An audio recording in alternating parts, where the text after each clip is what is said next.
Good evening. Good evening. I'm William Smith. I'm the current president for the Lancaster Community Library, and I want to welcome you here this evening for this wonderful event to kick off our adult summer reading program. I would like to introduce everyone to one of our current board members who is here with us tonight. In a couple weeks, we'll actually be transitioning into the position of our new president. Rita Bison, would you stand?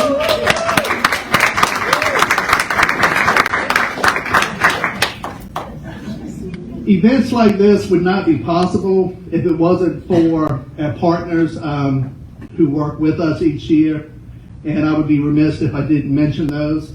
It's the Virginia Commission for the Arts, the Jesse DuPont Fund and Foundation, and the River Counties Community Foundation. We thank them for the support, and if it wasn't for them, we would not be able to have activities such as we do. Also want to make sure that you have on your calendar, our next event is Thursday, July the 7th. It will be 6:30 here. It's a special evening with Anthony Ray Hinton.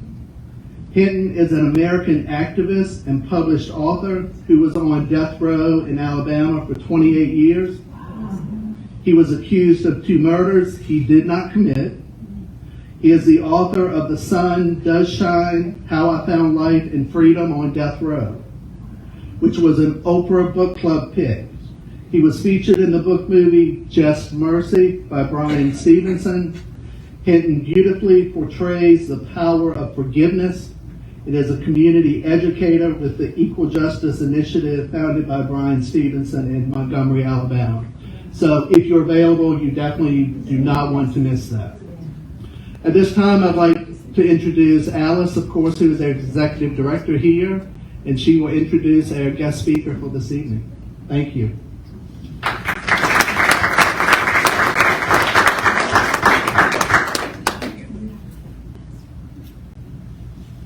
Thank you, William. My staff said I was definitely going to have to pull the microphone down. I first met Brad a long while ago when he moved to the area, and got to know his writing with his first book, Faces of the Gone, and introduced me to an area of the world I didn't know very much about, Newark, New Jersey. And sadly, hold on to that book if you have it. Apparently, it's not easily available. So, a very heartfelt series featuring Carter Ross, who was a newspaper reporter. And then we were fortunate enough to have Brad move to our area.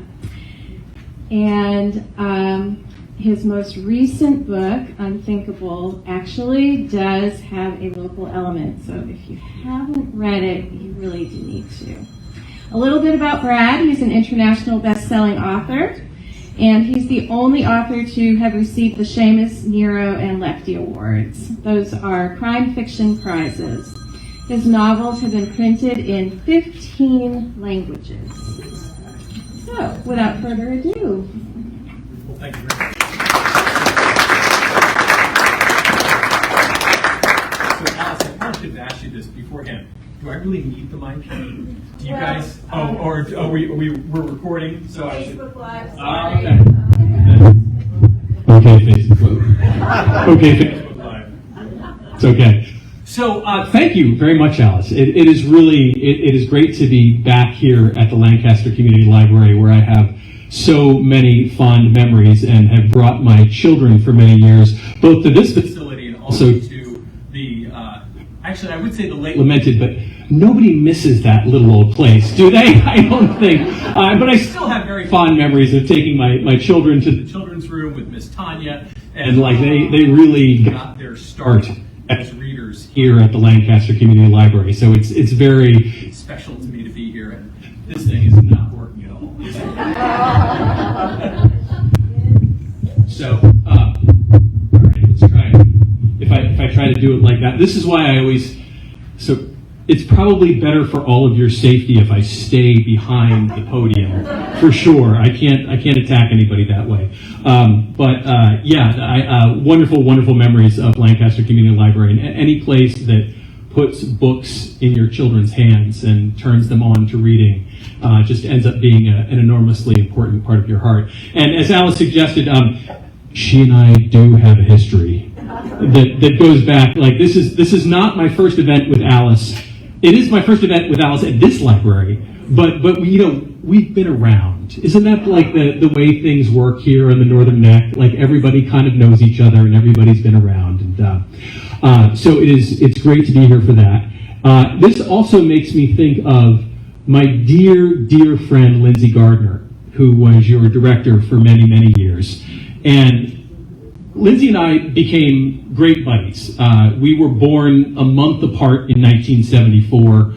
There are not a lot of people our age in Lancaster County and in the surrounding areas, as you're aware of. There's a lot of small people and a lot of old people and not a lot in the middle. So we were kind of like immediately bonded. So Lindsay actually would often come to events with me. I mean, not only around here, but elsewhere. She would just kind of tag along. And there was always one song that I would sing that Lindsay liked best. So I'm going to start off, if that's okay. And I think I have to get away from the mic because I might be too much for the mic. But this is Lindsay's favorite song when I sing. And it's a great song for the end of the pandemic, we hope, and a difficult time in many ways, but hopefully a time of hope and perseverance. And it goes like this. When all the world is a hopeless jumble, and the raindrops tumble all around, heaven opens a magic lane. When all the clouds darken up the skyway, there's a rainbow highway to be found, leading from your window pane to a place beyond the sun, just a step beyond the rain. Somewhere over the rainbow, way up high, there's a land that I heard of once in a lullaby. Somewhere over the rainbow, skies are blue, and the dreams that you dare to dream really do come true. Someday I'll wish upon a star and wake up where the clouds are far behind me, where troubles melt like lemon drops away above the chimney tops. That's where you'll find me, somewhere over the rainbow. Bluebirds fly, birds fly over the rainbow. Why, then oh why can't I? If happy little bluebirds fly beyond the rainbow, why, oh why can't I?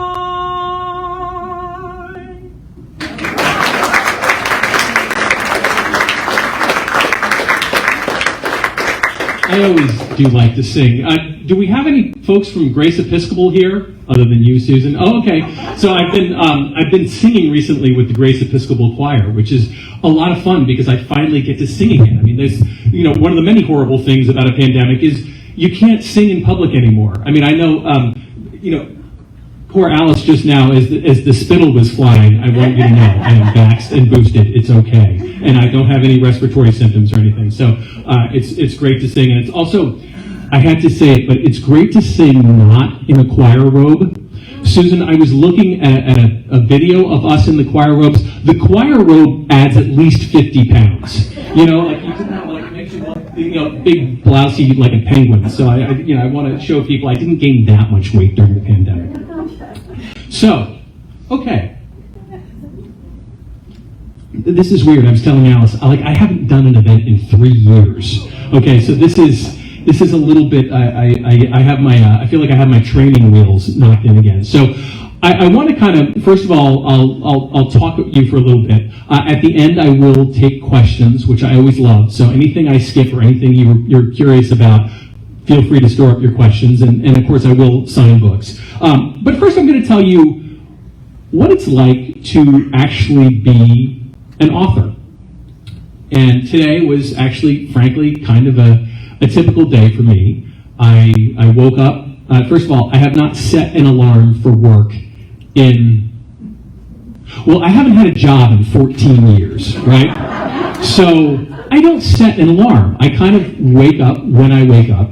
Now, since I have kids and a life and whatnot, that tends to be at about 5:30 in the morning, but it's when I want to wake up. So I wake up.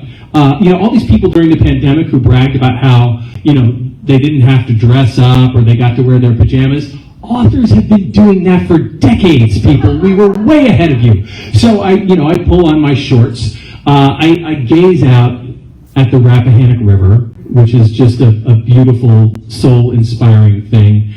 And then I stroll through my waterfront estate. I mean, I need to sell this, right? Look, if it's a house with a shed next to it, that makes it an estate, right? Does that work for you guys? Anyhow, and I stroll down to my screened-in porch where, as the river rolls by, I open up my laptop, and then the muse begins singing to me and just fills my heart with words that then flow onto the page like nectar. Okay. Actually, that's all true, what I just said, like everything, but maybe I'm going to give you a little more of the reality of being an author and kind of how I got to this position of not actually having a job for 14 years. There is a great debate within the writing community. Are writers born or are they made, right? And I think it's actually one of those things that's like nature or nurture or red wine versus white wine. The answer is actually both, right? I thought that joke would hit better here. I was once told that the ABC store here in Kilmarnock was like the most profitable ABC store in the entire Commonwealth of Virginia. So I figured booze jokes would work a little better, but never mind. So you are both born and made. So I started writing from the time I was just like a little guy. Like I was that guy who, when the teacher would ask for a writing assignment, would write 3 times as much as I was supposed to, and then lay it on the teacher's desk, and the desk would shake because it was so much more than they had ever asked for. Or I always say that I wrote my first novel when I was 7 years old. It was about a bear wandering through the wilderness with his friends, except I spelled bear B-E-E-R. All right, now a booze joke finally hits. All right, thank you. Yeah, my dad loved that book too, but I was always writing. And as I've come to see it, and this was not an insight I had necessarily at the time, but I've come to see that writing is really the way I connect to the world best. Like I'm the best person I can be when I'm writing. I'm the funniest. I'm the most insightful. I'm the most articulate. I'm able to be the most thoughtful. And as I kind of tell you my story, you'll see there were all these moments that maybe at the time I thought was about the writing or was about the book or was about the article or whatever, but ultimately it was about the people, and it was about that connection that you make with readers that I think is really special as a writer. There's something about that bond between reader and writer that really doesn't exist anywhere else. And I think that is what I have sought out, and that is what has sustained me and kept me going. So yeah, I got started writing professionally when I was 14 years old. I got a job at my little weekly hometown newspaper, the Ridgefield, Connecticut equivalent of the Rappahannock Record, right? Where I covered, my first gig was high school girls basketball, right? Yeah, I always joke that I got into writing for the money and the sex.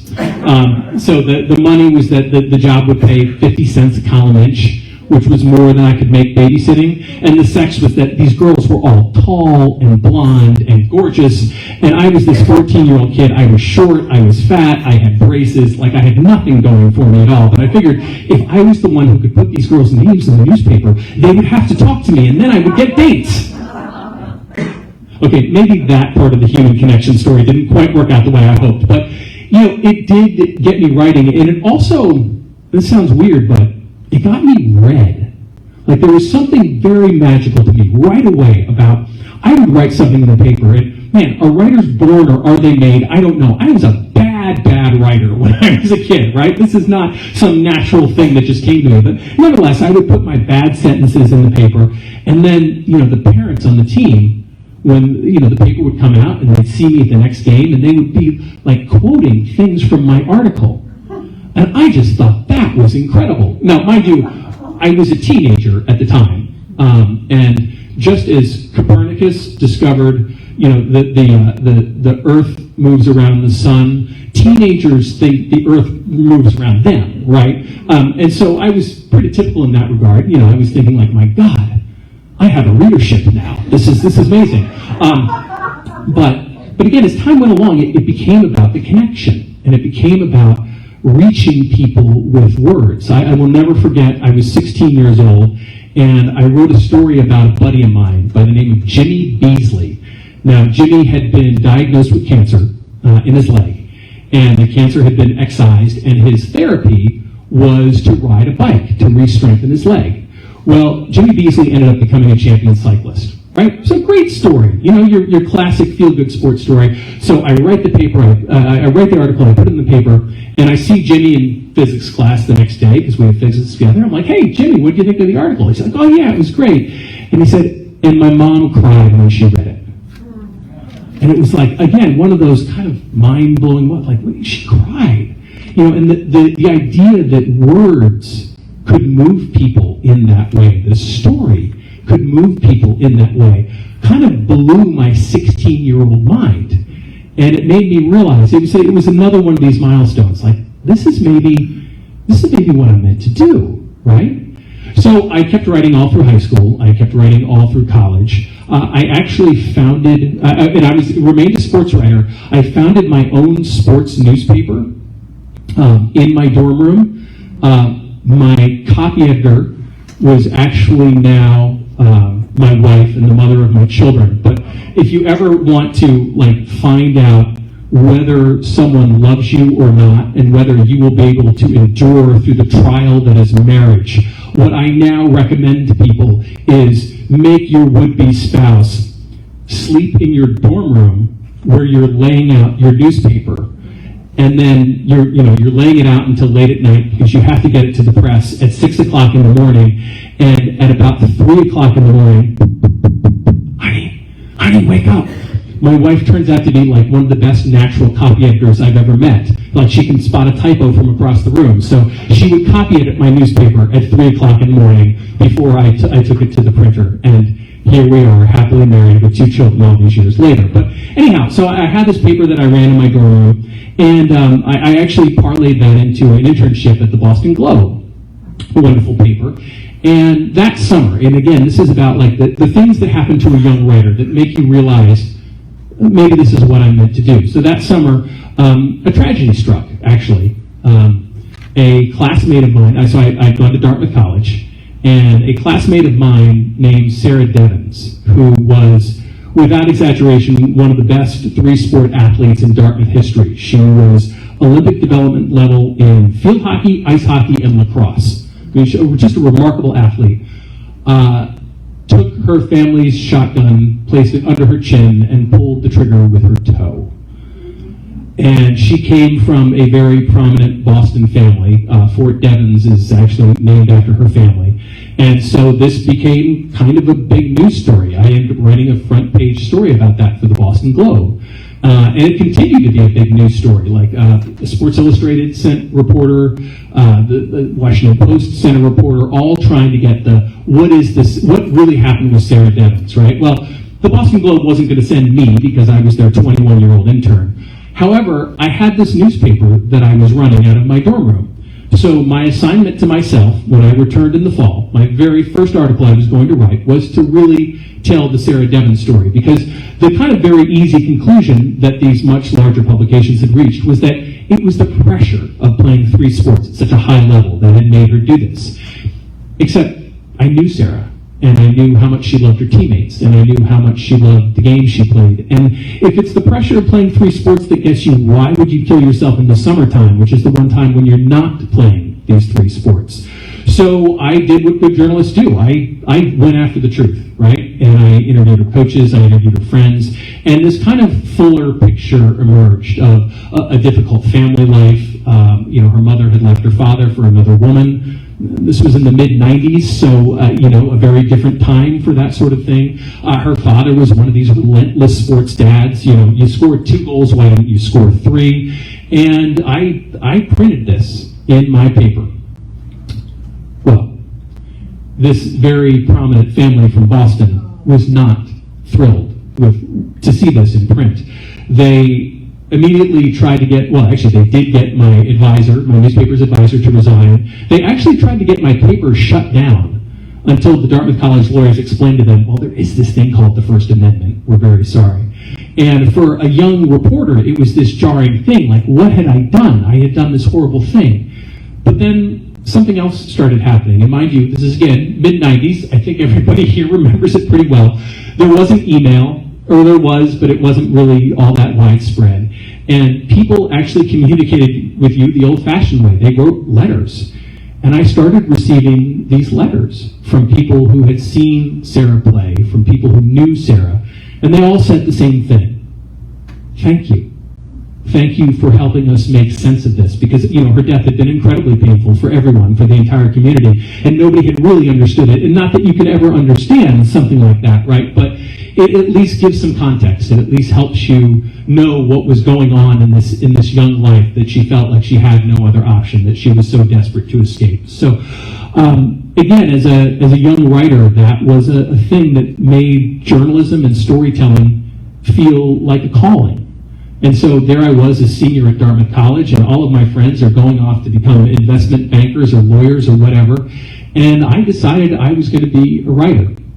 So I applied for a number of internships, including one at the Washington Post, where, by the way, they had sent their own reporter to get the Sarah Devon story and had not been able to.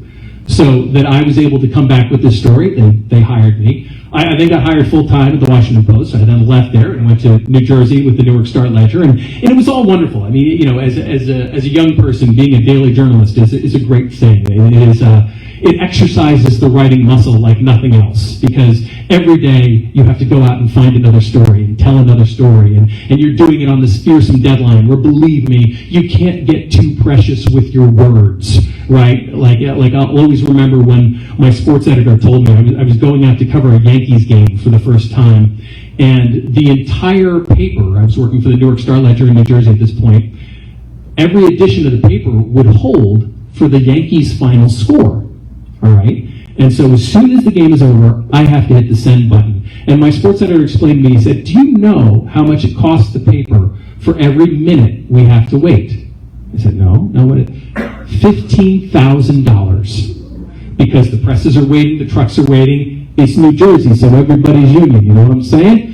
And $15,000 a minute, and how much are you making a year, young man? Right? So you get the message pretty fast, like you hit the button. So it's great training, it's wonderful. But I always had this weird idea that maybe someday, wouldn't it be a great thing to do if I could write mystery novels, right? Now, I always thought of this as being something I would do like as a semi-retirement career. Like after I had burned out on daily newspapers, when I was really, really, really old, like in my 50s, right? And so I started writing a mystery novel. Well, as I started writing this novel, something was happening to the newspaper industry. That is, I don't want to talk about too much because, then I'll have to go to Roses or whatever they're calling Roses now, get myself a drink at the bar and drown my sorrows. But newspapers were dying. That was the reality of the situation. I will always remember, it was 2007, I was doing some of the best work of my career. I'd written a big series that had actually gotten some nice consideration for a Pulitzer Prize. Didn't get there all the way, but still kind of a big deal. And I proudly went into the executive editor's office, and we had a baby by that point, and I said, you know, I've been doing this great work. By the way, our salaries had been frozen for 3 years at that point, because that was newspaper economics. And I said, I would really like a raise, a $50 a week raise. And he said, I'd love to, but I can't. And that was the moment I knew there was no future in newspapers. So my wife and I, we exercised what we at the time called the nuclear option. And the nuclear option was she had always worked in schools, and she had at one point worked at a boarding school, and she knew that at a boarding school you get to go and live on campus rent-free. And that maybe starting out as a new author, rent-free is about what you can afford, right? And so we came up with this whole plan. I was going to quit my job, and we were going to move wherever she got a job, which turned out to be this place in the middle peninsula of Virginia, which I had never, of course, been anywhere near in my life, because who has? And I still remember it was a Tuesday night when we first visited, and we were like, no, I'm sorry, it was a Monday night. I have to tell the story right. It was a Monday night, and we're like, well, okay, we're here. She was going to be doing some interviews on Tuesday, and we'll just go out for dinner. I knew that joke would land in Lancaster County, right? So it's like, what is this place? But nevertheless, she got the job, and we moved down here. And actually, we were in the middle of this move when a mystery novel I had already written and I had already gotten an agent for. The agent called me up and said, hey, remember that mystery novel you wrote? And she said, yeah. And I said, yeah. And he said, I just sold it to St. Martin's Press. It was like, well, this is convenient. So I was moving down to the middle of nowhere to become an author, and suddenly I had a book deal. Now, this is the point where the story should take this incredible upward trajectory, right? Like, I know how to tell a story. All right, the struggling young writer, he's finally gotten his big break. I mean, this is how the story is supposed to go. Now, again, let me give you the reality of the story. The reality is it was a 2-book, $8,000 contract with, there was much I did not know at the time, believe me, but my first print run was scheduled to be 3,500 copies. Oh, says Alice, who sees announced print runs of 50 and 100,000 all the time. Yes, 3,500 copies. But then, a couple months before publication date, this very prominent reviewer approached the marketing person at St. Martin's Press and said, hey, do you know who Brad Parks is? And of course the answer was no. And he said, well, you're about to publish him, and I think he's going to be a big star someday. So the marketing guy increased the print run to 4,500 copies. Now, what I did not know at the time, of course, so I had this illusion that, yes, I had this very small deal, and it was signed by this kind of unknown agent, and I was signed to the most junior editor at the house. But once the world saw my deathless prose, then it was going to be that straight line up that I told you about, right? Yeah. So actually, that first book sold through Faces of the Gone, as Alice mentioned, sold through its first printing in 9 days. And then just to prove it was not a fluke, the second book, Eyes of the Innocent, sold through its first printing in 9 days. However, at this point, I was starting to realize maybe this means I need bigger print runs, right? So I was learning about the business at that point, and well, if you want bigger print runs and whatnot, you need to get yourself a really fancy New York agent. So I went out and got myself a really fancy New York agent. And, I was going to be allowed to kind of continue doing this nice series that I had done about Carter Ross, the investigative newspaper reporter. And of course, I had been an investigative newspaper reporter in New Jersey. So it was well grounded in kind of the life that I knew and whatnot. But he said, what you really need to do to really make it big is write a standalone. This is what's going to allow you to break out. So I wrote a standalone. I actually set it in Reedville, Virginia, and it involved an apocalyptic cult, which we all know That's what they're doing up in Northumberland County. I mean, am I right? Like, they're very sketchy up in Northumberland County. So I wrote this book, and I sent it to my fancy New York agent, and I said, there you go, there's my standalone breakout novel. And he read it, and he said, well, this is good. But if it's going to be a breakout novel, it needs to have heart. And this book really doesn't have any heart. And so we went kind of back and forth with it for a while, and we realized, yeah, I kind of hadn't really connected with the main characters the way I needed to. And so we reached the very difficult decision to throw the book away. 110,000 words flush. I handled it well. I hadn't expected to hit it out of the park right away. So then I sat down to write another standalone novel.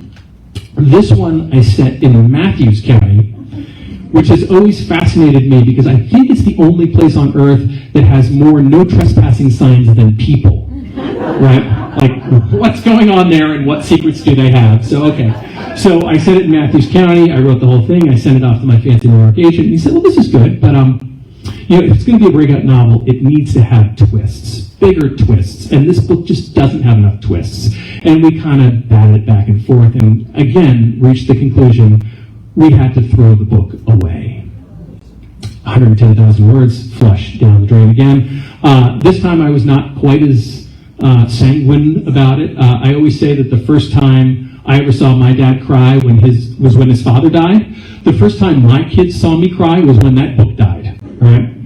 Oh, but again, I'm not discouraged, so I again sat down to write the great breakout novel. And I write the whole thing. I again set it in Matthews County because, the no trespassing signs. Also, lots of places to hide a body in Matthews County, right? Great for that. So, okay, wonderful. Another just favorite Matthews County story. Some of you may know I for years my writing haunt was a Hardee's restaurant. And so there is a Hardee's, right, kind of in the corner of Main Street. And the other famous fact about Matthews County, of course, is there are no stoplights in Matthews County. And the perhaps apocryphal story I've been told is in the late 90s when that Hardee's restaurant was going in, somebody started the rumor that the fact that there was now going to be a fast food restaurant meant they would also install a traffic light. And some of the locals got so upset about 6 weeks before opening, they drove by and strafed the windows and shot out all the windows of the Hardee's restaurant. So again, this has got to be a great place for crime fiction, right? So I write this book, send it off to my fancy agent again. He reads it and he says, well, this is good, but the characters are all jerks. And it can't be a breakout novel if all the characters are jerks. You need somebody to root for. So again, we kind of batted it back and forth. And again, made the decision to throw it away.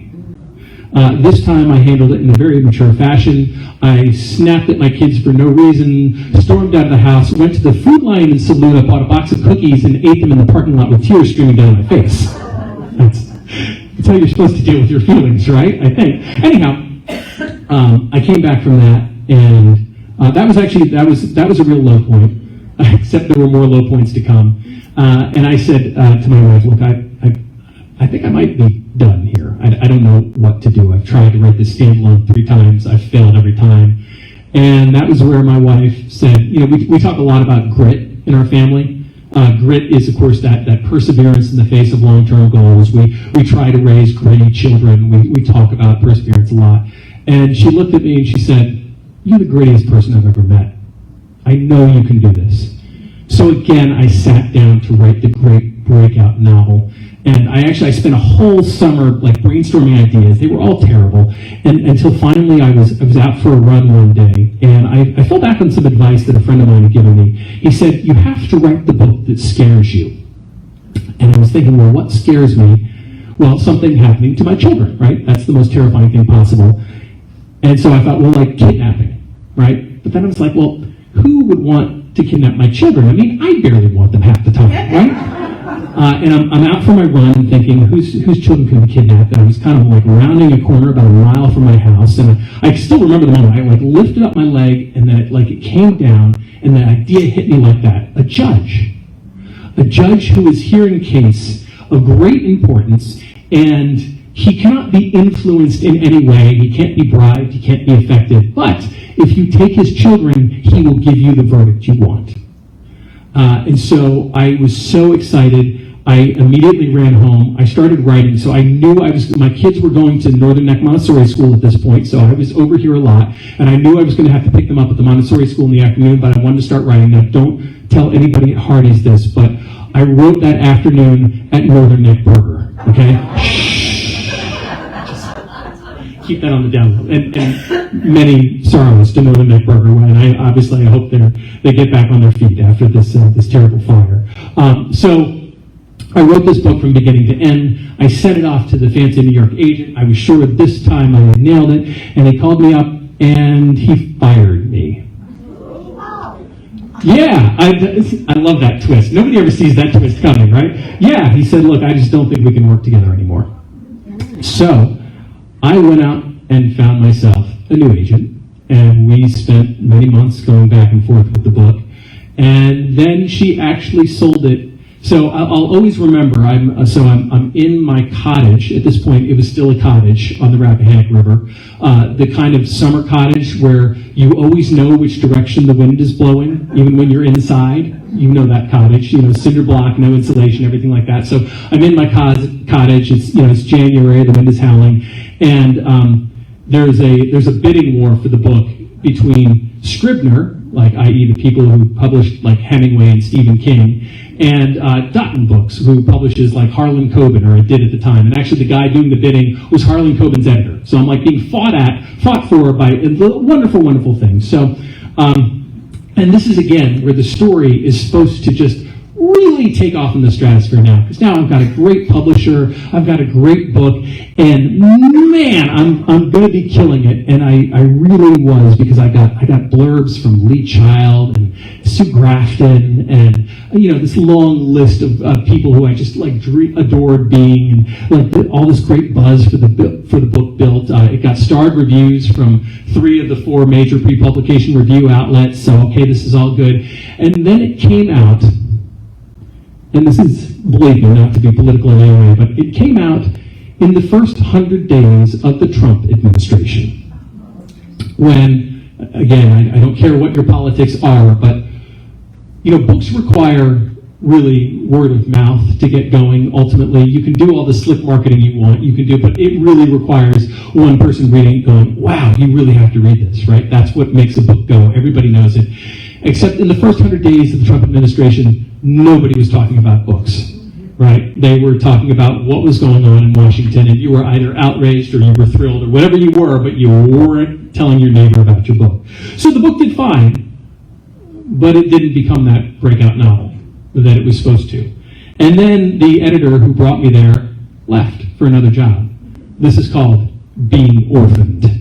Right? It's really that desperate and dire thing to happen to an author. So you're kind of like, the person who's brought you to advance is gone. And so that publisher, I did do 3 books with them, but kind of my life with that publisher was basically over. Right? So then I'm like, but I'm gritty. I'm not giving up. So then I went to Amazon Publishing. Amazon has its own publishing arm, and I'm going to publish with Amazon now. So I wrote them, kind of a different book. It was a sciencey book. It was called Interference. It dealt with quantum physics.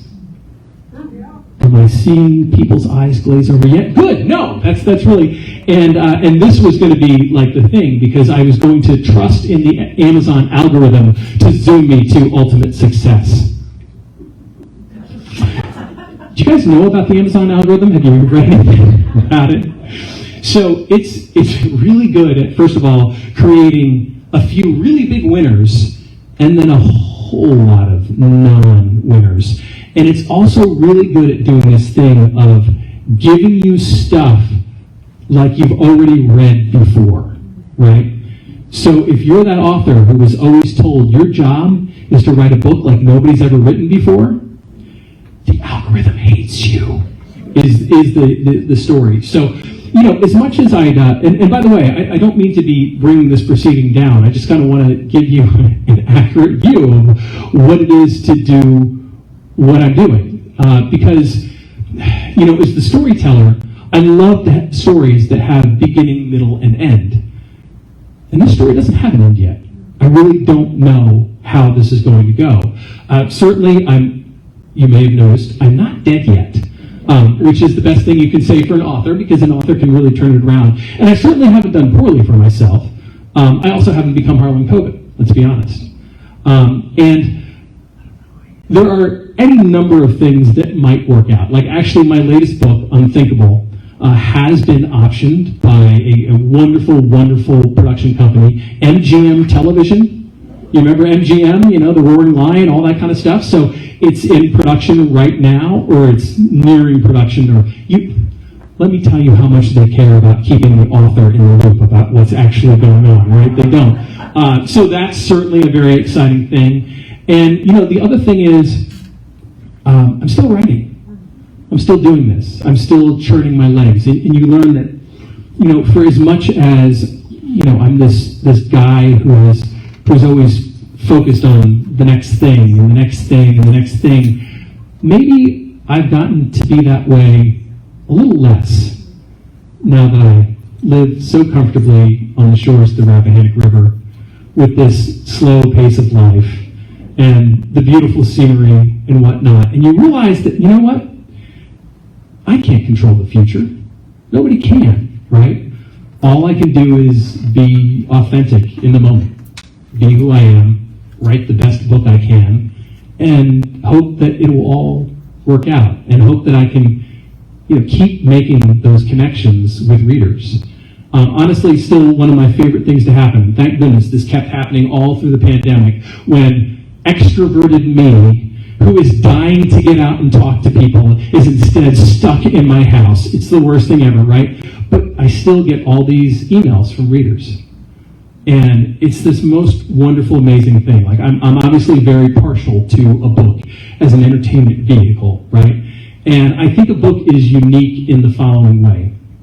If you look at a movie, or you read a magazine article, or, you know, any of the other media out there, there's always a lot of different fingers that go in the pie. You know, like with a movie, it's going to be, well, the screenwriter has one vision, and then the director presents it another way, and then the actor interprets it, and then, oh, by the way, half of it ends up on the cutting room floor, and nobody has any control over that anyway. And, you know, so it's this collaborative thing, versus a book is just one thing. It's me, right? It's everything I've ever experienced, it's everything I've ever thought, and I package this into this thing that I then give to you. And it only really truly comes alive as an art form in one place, and it's your head, right? Like, I could be writing about the house when I close my eyes, and it's the house I was born in New Jersey. But you're going to be seeing your aunt's house from when you were 6 years old, right?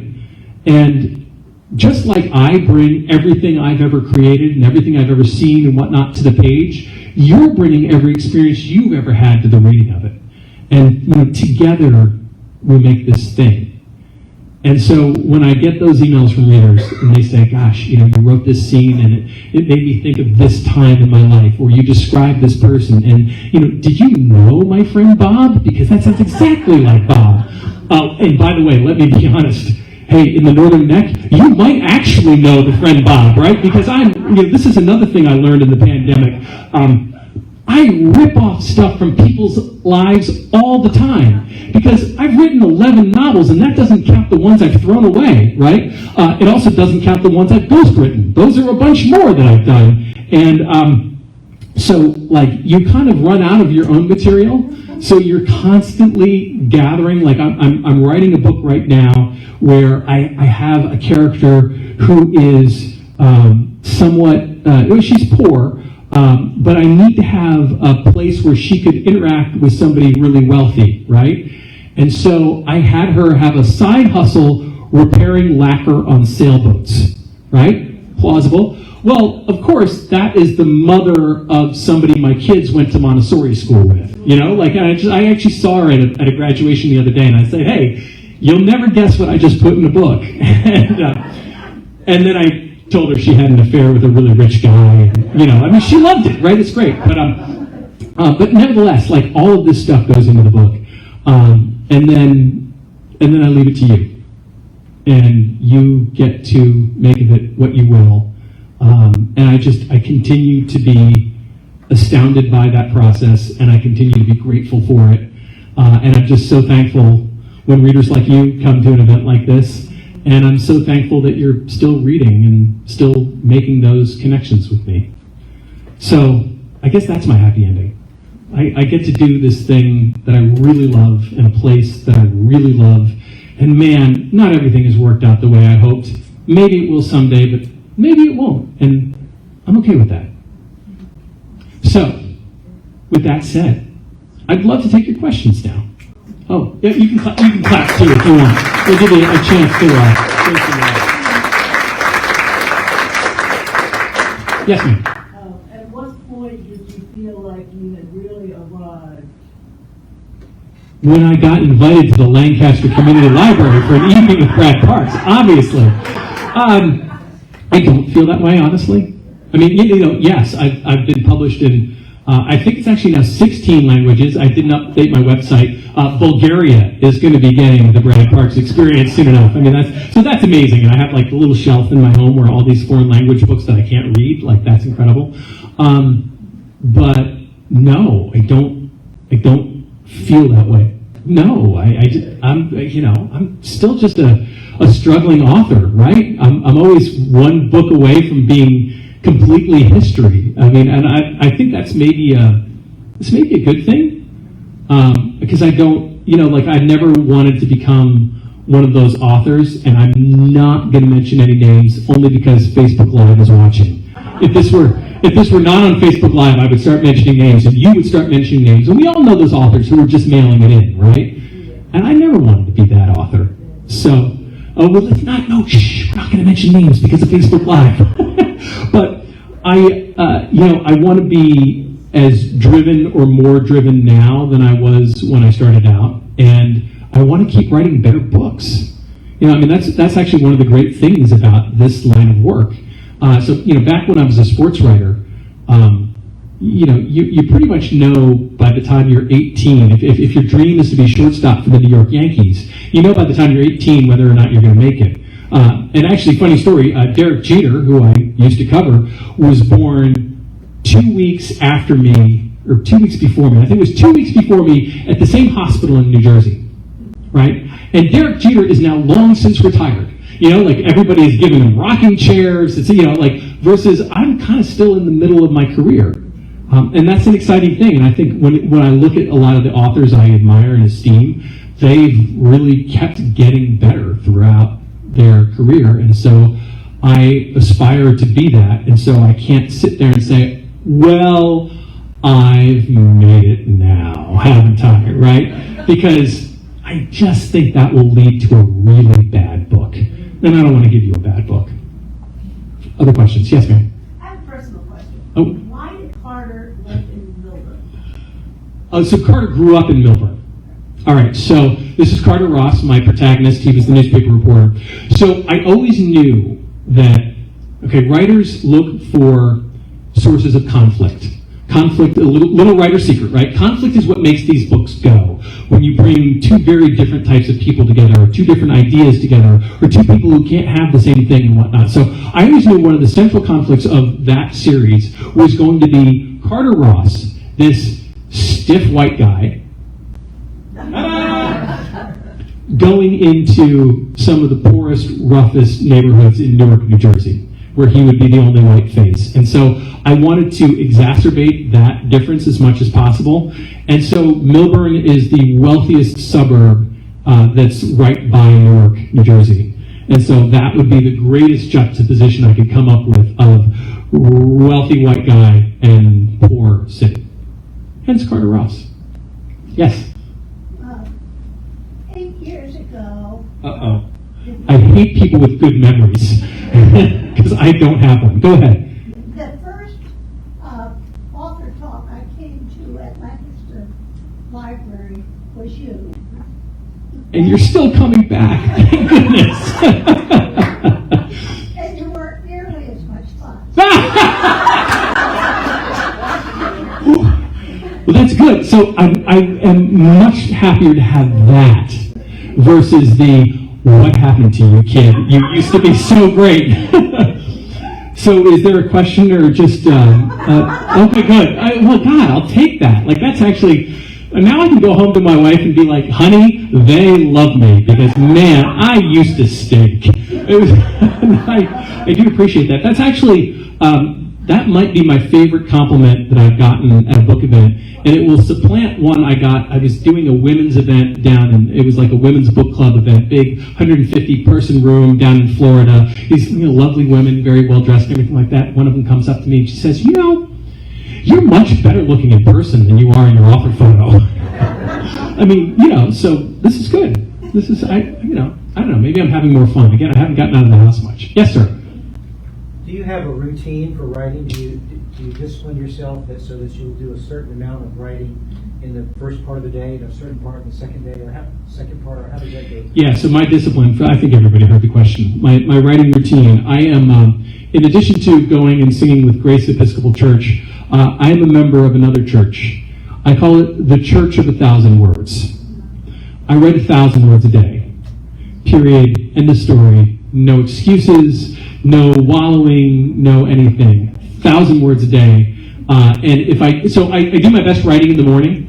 And so I really do like to roll out of bed at 5:30 in the morning. And man, and this is where I got a pretty sweet gig at times, right? So for as much difficulty as I encounter in the world, if I write those 1,000 words, and sometimes it ends up being 1,200, 1,300, 1,400, whatever, and I reach the point where, man, I'm still writing, but the words aren't making sense anymore. That happens after about 4 hours. And suddenly it's 9:30 in the morning. I just goof off for the rest of the day. It's a great deal, right?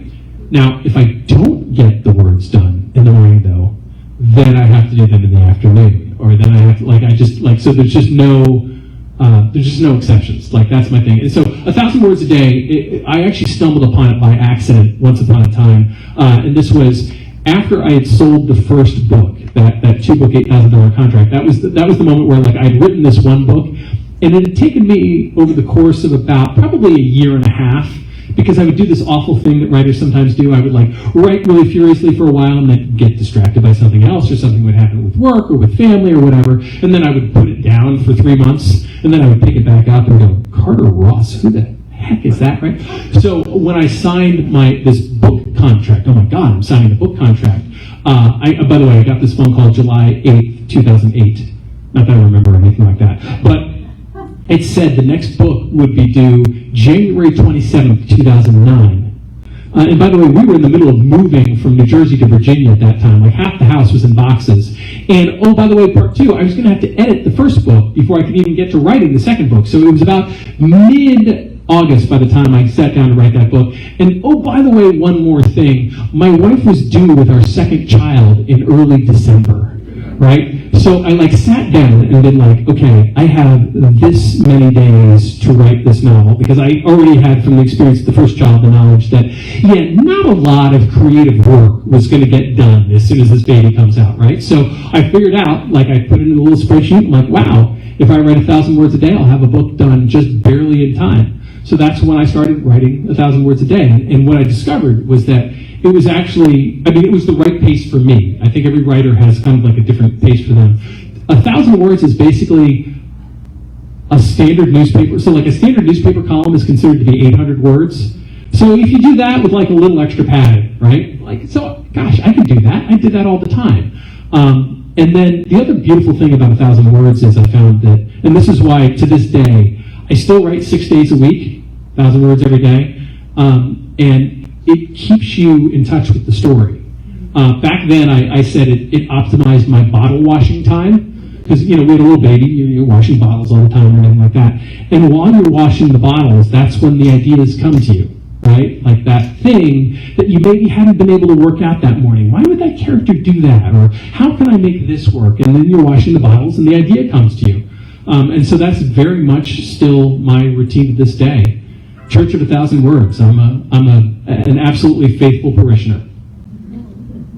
Other questions? Yes, ma'am. Will you ever bring Carter Ross back? Will I ever bring Carter Ross back? I do get that question a lot. I would like to. I don't want to lie to you. I don't know if it's going to happen. It kind of depends on if I can talk about myself in the third person. What happens to Brad Parks, right? And there are so many different scenarios. It's almost not worth spinning. But let's say that that book Unthinkable does get made into a TV show that then becomes wildly popular on Netflix and sends sales of my backlist surging into the stratosphere, then I can guarantee you there will be more Carter Ross. I don't know if that's going to happen. I would love to return to Carter someday. I do, however, have children who, attend expensive schools and are smart like their mother and will therefore want to go to college someday, and a mortgage and all that other kind of good stuff. So there are always those kind of commercial considerations that I shouldn't be telling Facebook Live about so much. But yeah, that's kind of the reality. So I hope so. I'd love to get back to Carter. I miss him. Alex, yes. Kind of related to the Carter Ross question, you say you're in the middle of your writing career, and are you a confirmed crime fiction author, or do you sometimes think, maybe I'll go into romance, or why? Right. So I always said I had the stages of desperation, Alice, and this was as my children approached college age, depending on how much money was in the college account. And I always said that, if I wasn't making it as a crime fiction writer, that, actually about when my son was this age, that I would then transition into writing romance, right? And then if suddenly he's getting to be a junior in high school and I still don't have enough money, that's when I would transition to writing erotica. And then suddenly now it's his senior year and I'm getting really desperate, and that's when I turn to writing Christian devotional. That's absolutely. But no, I shouldn't make. I love all the genres, by the way. This is on Facebook Live, so I must say I love all genres. Amish fiction is really Amish fiction, absolutely. Just don't tell them you wrote it on your laptop and you're good to go, right? So I would, I'm open to that. It just hasn't happened yet. I'm still doing that. So the crime fiction that's always what I've read, and so it's what I love. So there actually was a time when I dabbled with a YA novel. I had kind of a few open months in my schedule where I was like, well, everybody seems to be trying to write a YA novel. I'm going to write a YA novel. So I wrote it and I sent it off to my agent, and he called me up and he's like, hey, this is interesting.